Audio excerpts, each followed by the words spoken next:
introduction.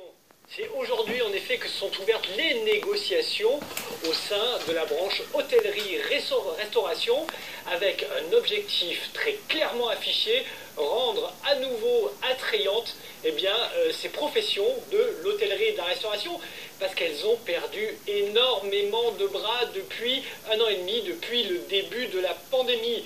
Selon l'INSEE, ce sont 450 000, oui, près d'un demi-million de salariés qui ont quitté le secteur entre février 2020 et février 2021. Alors si depuis les entreprises ont compensé en partie ces départs, eh bien il reste toujours 150 000 postes vacants selon l'UMI, l'Union des métiers des professionnels de la restauration et de l'hôtellerie, 150 000 postes vacants sur 1,3 million d'employés avant la crise. Alors pourquoi les salariés ne sont pas revenus? Alors on le sait, les conditions de travail sont difficiles, on travaille le soir, le week-end, durant les vacances, les salaires sont bas, souvent au niveau du SMIC, il n'y a pas d'intéressement, pas de participation. Dans ce contexte-là, les salariés qui ont quitté ce secteur ont préféré aller dans le commerce, dans l'assurance ou dans la banque et ne veulent plus revenir.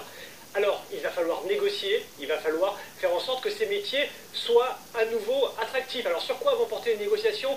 Évidemment, sur les salaires avant tout. On n'attire pas les mouches avec du vinaigre. Le SMIG a augmenté en octobre.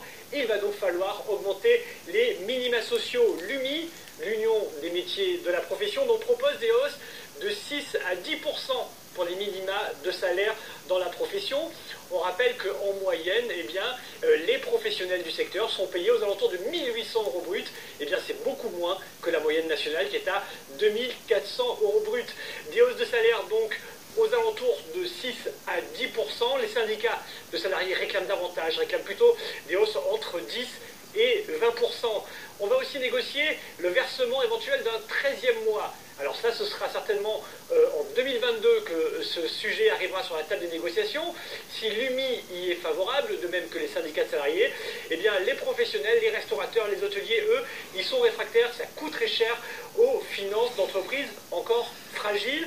On va aussi travailler sur les conditions de travail. L'UMI propose par exemple un week-end par mois qui serait obligatoirement en congé pour les salariés du secteur. De manière générale, les professionnels du secteur sont malgré tout frileux sur l'ensemble de ces conditions. S'ils savent qu'ils doivent rendre leur métier plus attractif, ils savent aussi qu'il va y avoir des échéances en matière de remboursement de prêts, notamment les fameux PGE, les prêts garantis par l'État, et demandent un coup de pouce de l'État. La solution finalement serait peut-être d'encourager les entreprises du secteur à